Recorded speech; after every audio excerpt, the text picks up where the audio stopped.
So I'm not the kind of person who has a plan, or rather I have a plan, but it's a bit broad and a bit vague, and it's more a sense of following the will-o'-the-wisp down the path through the forest than it is an outline of steps. But I ended up becoming a writer basically by being a writer. I started out very early on writing my thoughts down and writing down like what I'd done and how it was. And I was always fascinated by the idea of keeping a diary. But then when I tried to keep a diary, I'd put in too many details and it would just end up taking me all day to write the diary. So I kind of gave up on that and started learning about how to construct smaller pieces of information, more concise pieces of information. But basically, I've always loved books. I've always been fascinated by books. They've always been magic to me. So when I found paganism, I loved the idea of being able to make your own magic book. And I was about 10 at the time, and I'd just been let down because I wanted the magic word. I wanted the magic book. So I'd asked for a Bible for Christmas, and my gran had given me the Children's Illustrated Bible, which was lovely, but wasn't the magic words with the nice leather bound thing. And so even then, so when I found paganism and witchcraft and the idea of writing your own grimoire and your own books of magic, that at that point it all coalesced and came together, and I started making my own grimoires and my own spell books, and that kind of just developed on from there, because writing is one of the ways in which I think things through, one of the ways in which I learn, and one of the ways in which I love to share.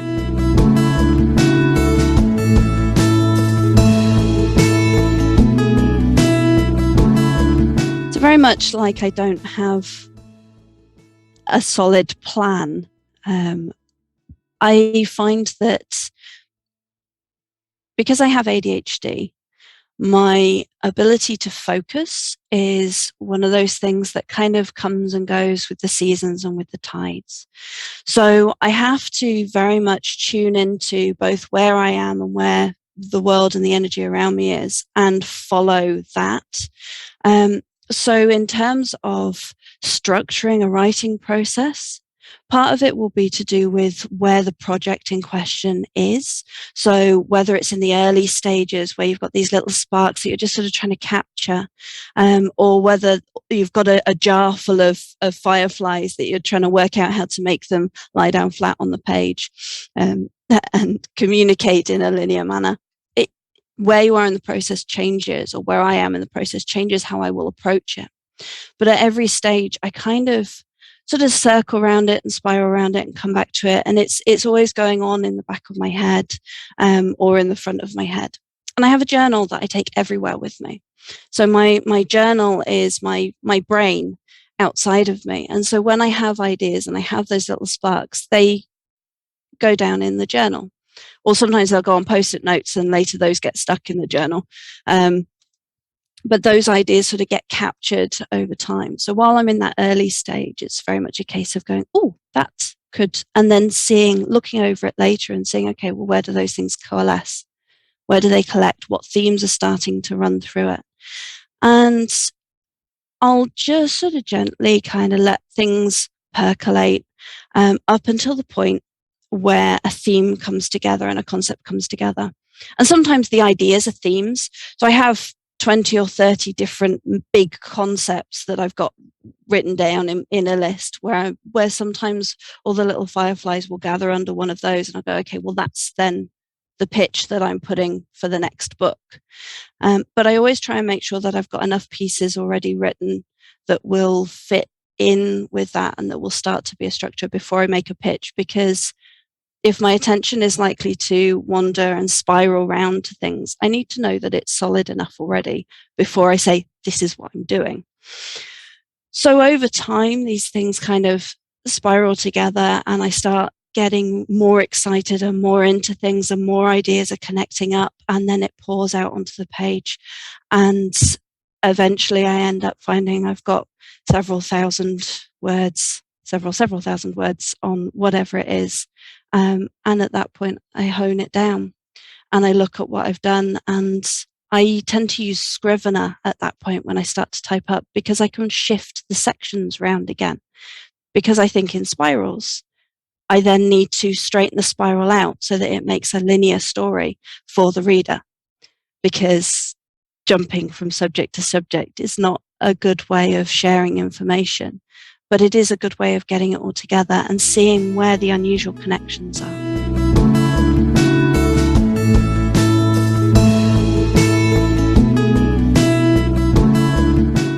So I could trace my storytelling journey back to being a 5 or 6 year old, recording into my little Walkman, into one of my tapes, stories that I could then put in. Well, I was recording on a bigger thing, and then putting it in my little Walkman and putting it in one of my puppets and making my puppet tell a story. I had a puppet teddy bear that would tell stories to my brothers, or to the point where I'd write plays for us to perform, and my brothers would act them out, and I'd narrate them. And I didn't quite make the connection at the time. But about, multiple years later, I kind of hadn't really thought about storytelling. It wasn't something that I was considering. And then I was in the cafe at my university, and my friend, Will Rathouse, who is an amazing storyteller, he does historical reenactment, he makes beautiful Iron Age jewelry replicas? Yeah. He was over the other side of the cafe talking to someone, and I was having a conversation with someone, and I can't remember what it was that did it. But all of a sudden, I found myself skipping across the cafe, saying hello to my friend Will, and saying, well, you know what I think would be fun? What? Well, I think being your apprentice could be quite fun. How do you fancy taking on an apprentice storyteller? And he thought for a moment, and then he went, yeah, okay. I'm going to be telling stories at Castle Headless in, it was about a month to 6 weeks after that.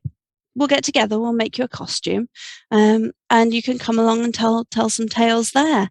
And I haven't stopped.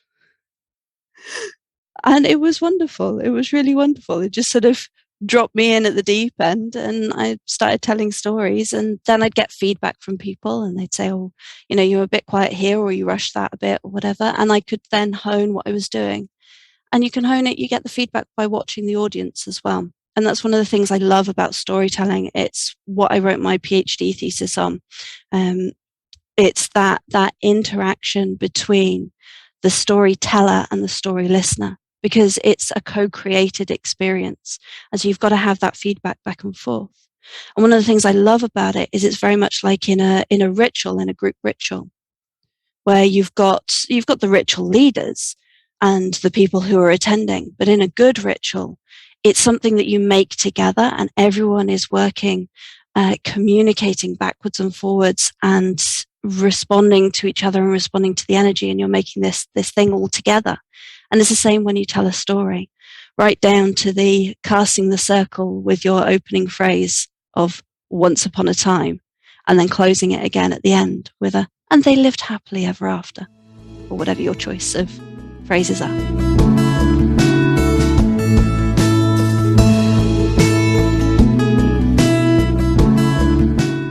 My favourite stories to tell are actually, my favourite story to tell is actually the birth of Taliesin, which is a Welsh myth, legend. The lines are quite blurred with it. And I really love it because it contains the patterns of the mysteries of initiation and journey through the magical process of learning and going through the different realms and all of those components in the rebirth. But also because it's a piece of I want to say history, that's not quite the right word, but it's a piece of the magic of the land where I live, and of the land and the magic of Britain. And so it sort of contains some of the keys to rooting back in there. But also it's really fun to tell, because you've got a chase scene in it, and you've got someone being really angry, and there's lots of changes of emotion. And so there's this real dynamism in there, and there's shape shifting. I absolutely love it. And you can pitch it to adults, you can pitch it to children, to people in between. You can vary it as you're going. So it's got this very wide range of points of contact, points of interaction. And yeah, so that's my favorite story to tell. But I love telling legends and myths and fairy tales, because they're the stories that fit in with the things that I really love. And I do write my own stories, but what I tend to do is adapt the fairy tales, the wonder tales, to, like, I'll change those slightly and tweak those rather than write something from scratch, because there's so much of a wealth of stories out there. There's no need to write it from scratch in those contexts and still get all that variety. The one, and I'm still finding stories in there that delight me. So I'm still all excited about those. But I very much admire people who write their own tales for storytelling.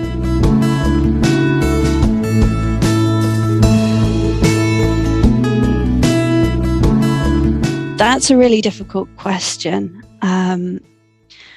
And one of the reasons it's difficult is because I obviously write where I'm at the time. And the first book that was published with Moon Books, the first book that I had officially published was Your Fairy Magic.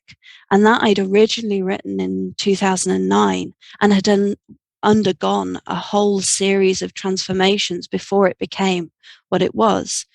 So that one in particular encapsulates my underlying process and philosophies. It's sort of presented as quite a light-hearted perspective and quite a light touch on the topic. And obviously, anyone that knows anything about the fair folk knows that they are not simple beings. They're not necessarily as sweet as some people would like you to think. And so I sort of shared my work in there with that kind of, well, let's take a gentle approach to finding, for those of us that have a connection to that kind of energy and that kind of magic in ourselves, what is a gentle route into that, a heart-centered route into that place? And so it took me quite a while to coalesce it into what it became when it was published. But I still think now, and every now and then I go back and look over it, and okay, I'll find a few typos, because typos. But there are pieces in there that I still come back to, and I'm like, that still resonates. That's still how I think about this now. And I think that that's a really nice, gentle route into the way that I work. The flip side of that, the other side of that, is Crimson Craft, which is actually coming out again with Moon Books in January next year, 2023. And that is a longer book on sexual magic for the solo witch. And okay, sex magic is a sexy topic, and sounds sort of, it's one of those things that can be quite divisive when people think about it. They can go, oh no, I don't want to touch that, or oh yes, I've got to read that. But it's something that is very core to most of us. And one of the things that's central to my writing in that book, which runs throughout all of the others, is the way in which being embodied and being in tune with yourself and seeking the embodied pleasure and the embodied experience of being alive and being a human being in the world. That's central to that book.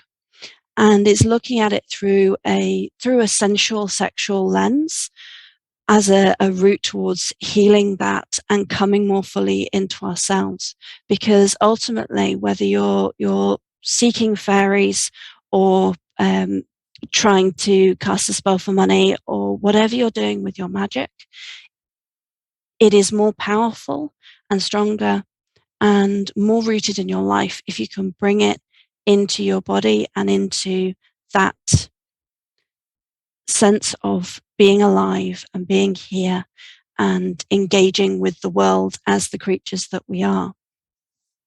So yeah, I would say the two works that probably define my work are the first one and currently the last one in the list that's due.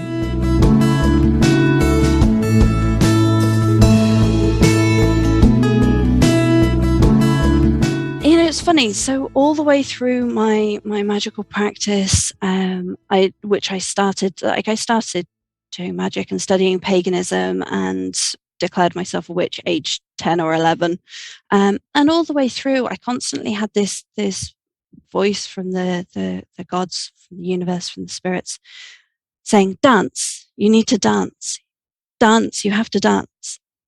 And every time I'd ask them a question, I'd go, well, how do I fix this? They'd say, dance. It's like, right, okay.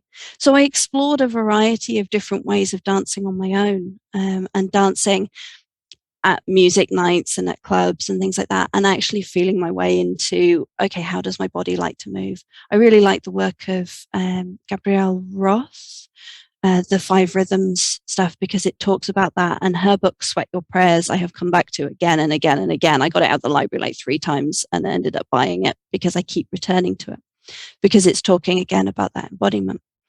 And it was in 2014 that I finally, I think it was 2014, 2013, 2014, that I finally found Tribal Unity Wales, who are an American tribal style belly dance. It's now known as the Fat Chance belly dance style. And that is actually an American fusion style of belly dance where you learn moves and cues and then you follow the leader, and the leader will cue up the move and you all dance together. And one of the beautiful things about it is not only are you getting into yourself and you're expressing that love of the dance, but you're also tuning into the other people around you and you're working as a team.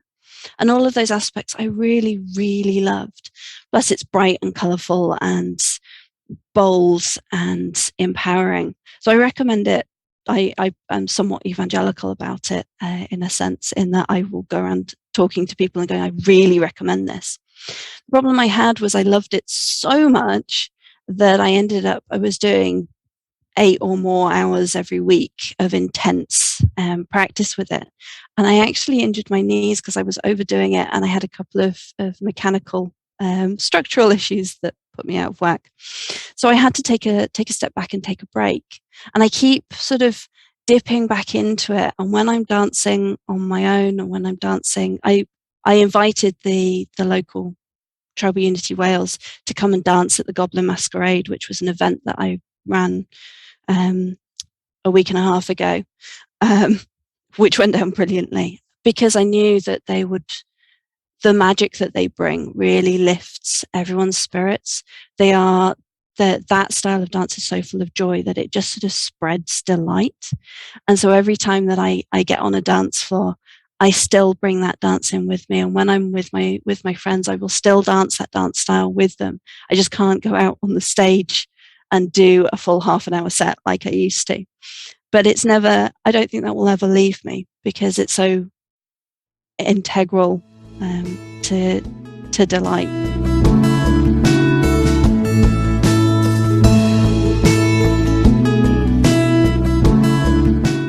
So I've mentioned goblins a couple of times, and the Goblin Circus is a one-woman, many-goblin storytelling show, which came into being around about 2015. It was inspired by an encounter with a steampunk tea museum, a traveling steampunk tea museum. Look up Dr. Jeff if that interests you and intrigues you.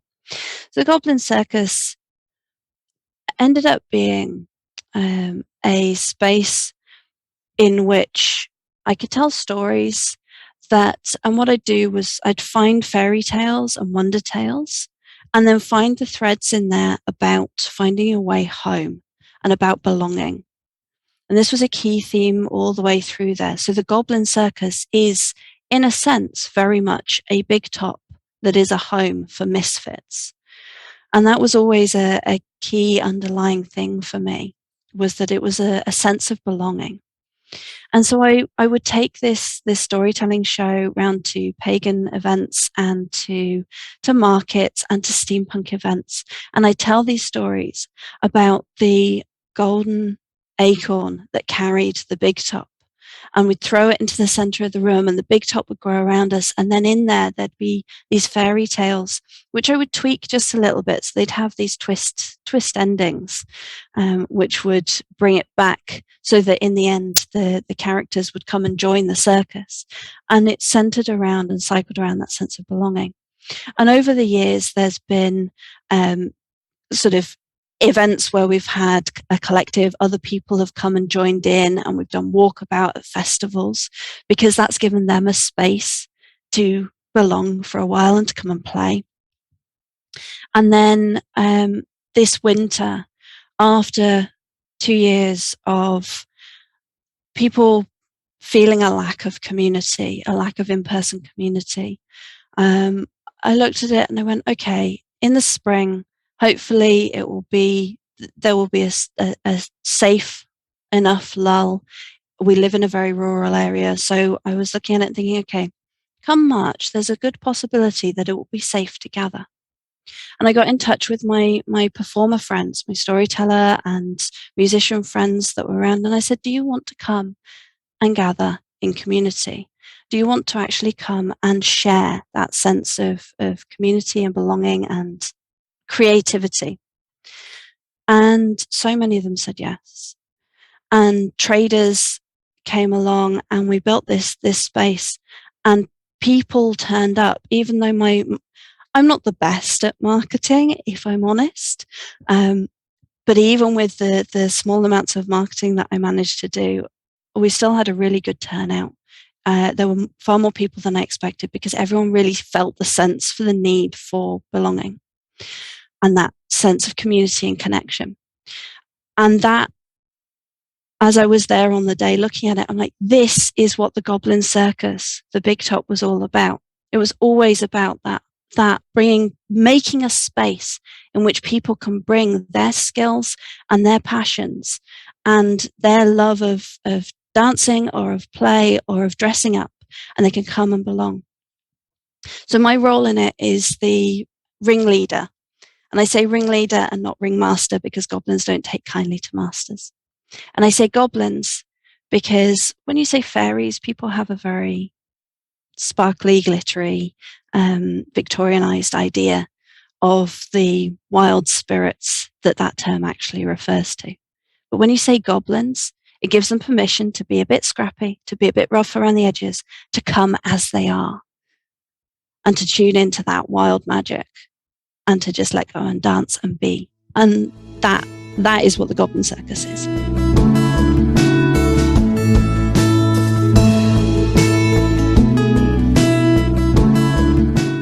There are 3 main projects I'm involved with at the moment outside of writing and performance. And they are Star Club, which is a training program, an occult training program for magicians, which draws heavily on ceremonial magic, that I'm co-teaching with a friend of mine, Seth Salem. And we're mostly doing that down in Bristol, but we're spreading out with that. And that's a really lovely time-limited training group with sessions where people can come along, do some really intense ritual, gain some skills, and then take them out into their lives. My other thing that's similar to that is the Enchanted Academy, or T, because T is magic. I don't know if you can see on here. That's my T with Halo. And that is a more pagan orientated training program where I've got some of my courses and books and things. But the big thing that I'm doing, and again, it all comes back to community for me. And I mentioned earlier that I have ADHD. So the big thing that I'm doing locally is actually setting up a peer support group and a local resource center for people, adults with ADHD and autism and other neurodivergences. in order to provide some support, particularly in my area of West Wales. I live on the beautiful, wild, wet, windy West Wales coast of Ceredigion. So particularly around here, but I'm putting a lot of resources and things. I'm building the website to put a lot of resources up online as well, and tying that in with a group, a team project called Camp ADHD, which is a conference. We've run 2 of them so far, and there'll be another one coming up later this year. You heard it here first.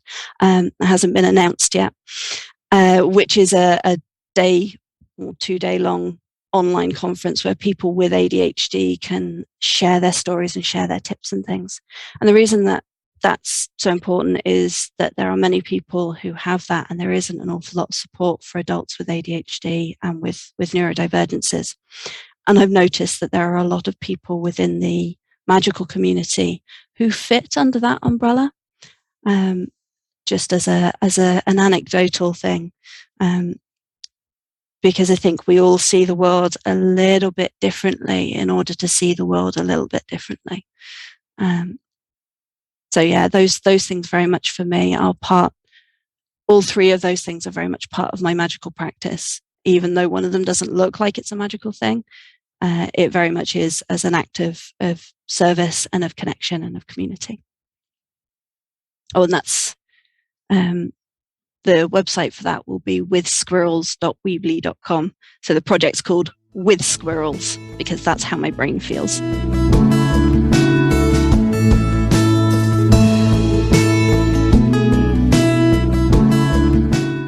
First, I'd say hi and give her a big hug.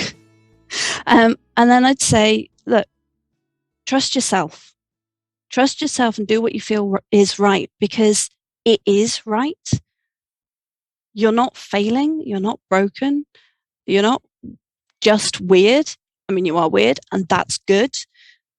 But you have ADHD. You have a different brain. Go and look it up. Find out what that means. And carry on following the things that you love and the passions that you love, and know that you will always spiral back to the things that you feel like you've left behind. You will come back to those things. Dance and remember to rest.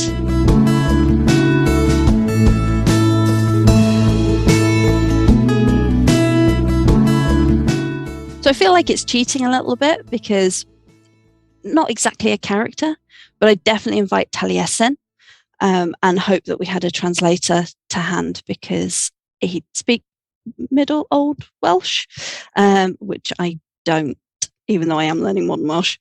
It's not the same thing. The writer I would really have loved to have met, and I did a bit of work with her on an online forum on working a magical. It was a magical system that was built on her most famous series. And I was involved in that for a little while in my late teens, which was amazing. But Storm Constantine, very, very inspiring, very prolific writer, wrote queer science fiction, fantasy, world building that, just absolutely fascinating ideas. And one of the things that I really love about her is that she opened up space for fan fiction, and for all of her fans that wanted to come and play in that world, she was like, yes, let's have that space. And yes, you can come and play in this. And yes, share your stories. And she'd publish some of them. She published anthologies of them. And I think sharing that space is just wonderful. And she was a fantastic person. And a goddess that I would invite for dinner, and the way the question is phrased sort of implies that I don't dine with my deities periodically. But in this scenario, it would definitely be Freya, because she's awesome and has fingers in lots of pies and skills in lots of areas, like warrior queen and mistress of magic and sex goddess and all of the things. And I just think she's really, I can't decide whether I want to say cool or hot.